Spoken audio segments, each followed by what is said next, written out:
Hello, I am Endlessness and welcome back to Final Fantasy VII Ever Crisis, and in this video I like to take a closer look at the newest Academy Aerith banner and share with you my opinion on it. Aerith's outfit has HP, however, they have issued a notice stating that they'll be changing it to boost physical and magic defense by 15%, so same as what Barret and Tifa have. However, they would also like to retain that boost HP effect as well. So if they really do that and will have both increased defenses and HP, it might be very interesting. But then this bottom ability is just 1.5 year Arcanum with 30% water damage and 20% magic ability damage when in max stance. So it is a solid outfit for sub DPS, what Aerith is at best, but she's primarily a healer. But when or if they change this ability to somehow keep HP and increase defenses, it will be even better. Now Aerith's banner weapon, and at OB10 120 it has very nice magic attack stats, 46 magic attack and 39 water potency, so those are just very standard abilities, nothing extra. Magic slots, heal slots and circle surge boost slots, and heal slot is quite interesting because we don't often see it. And now the command ability deals 530% magic water damage to all enemies, and when Aerith is buffed in any way she deals 1.4 more damage. But wait, there's more, because if Aerith is above 50% HP she also buffs water damage. And here the potency of that water buff depends on how far over boosted her weapon is, and she only has that high potency at OB10. So 530% with that 1.4 multiplier is around 750% damage. That's very nice. And also, honestly, this 1.4 multiplier is quite surprising because it is the highest multiplier we currently have in a game, and normally we get 1.2. However, with this weapon it's not the C ability damage that changes, but it's the water buff. Until you OB6 this weapon, you get low potency per cast, while max potency is mid, so 2 casts to get that mid buff. But then at OB6 you get mid potency per cast and 1.3 multiplier, so it does 600% damage, but max potency remains mid. And only when you OB10 this weapon, you get high potency per cast and max high potency.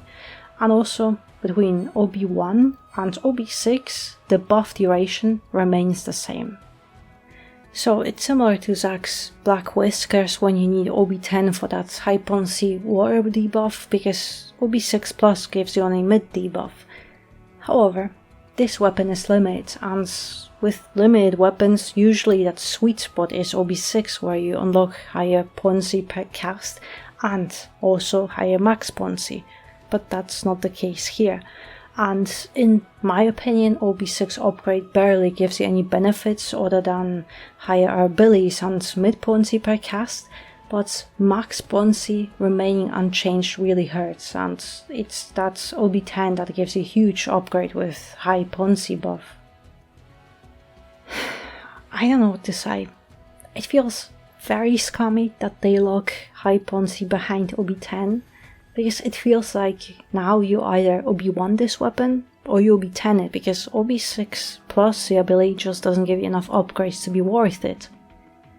Normally, OB6 unlocks higher potency per cast and higher max potency, so normally it would be mid potency per cast and max high potency at OB6, and on those banners, OB6 is very much worth it, but not here.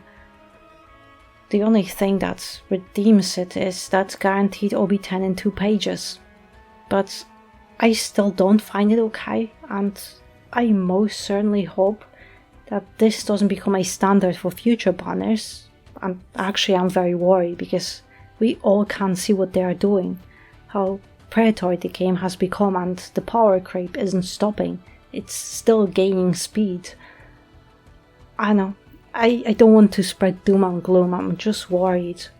But yes, it's a good weapon. It'll be the perfect weapon for the upcoming guild battle since it will be magic water. It'll also give you a massive boost for any battle with a water element if you can squeeze it on Aerith, because in most cases you won't be doing DPS with it. It's that water damage buff that is the most important on this weapon. It's also easiest OB10 you can get in this game with those academy banners. But for some reason, water element seems very exclusive in this game, so yes, it is definitely worth to pull for this gear. But I have already pulled and I'll have the video already out soon, and out of curiosity, I tested it in that water max damage challenge to see how much it can affect my score. I have gotten around 20 million higher score with this banner gear, and to me it's insane. I knew this basically happens with every new banner, but I skip most banners, so it's the first time I have personally experienced it, and it's scary to me because it shows how much this game is pressuring you to pull on everything to keep up in this insane race, and how staggering the power creep is. But yeah, let's not stray from the topic. So yes, it's worth to pull. Is it an unskippable banner though? And personally I'm not so sure about this, because Aerith is a healer, and I view this weapon mostly as a support weapon that will buff your DPS, if you can squeeze an Aerith in a team of course. However, they have also announced that we are getting Bahamut and Leviathan summon in July, so we are getting a summon that will give us that water damage buff. As we already have such summons, it should be a mid buff as well, so it means that we'll have that permanent free-to-play alternative. It won't be as good as this weapon of course. You have to charge the summon and the buff won't last very long, so you have a few moments of increased burst damage with it, but Aerith can keep your team buffed throughout the whole battle. But at least we have a warrior buff that's permanent and accessible in the game, because this banner is limited, and after it ends, we might see it again in a year when they continue this event or whenever they decide to rerun it, but I doubt it will be anytime soon. But yeah, it's just my opinion, and I would love to hear what you think about this banner. So yeah, it would be all. If you're going to pull, best of luck and share how it went. But in the meantime, thank you very much for watching, and I hope to see you next one.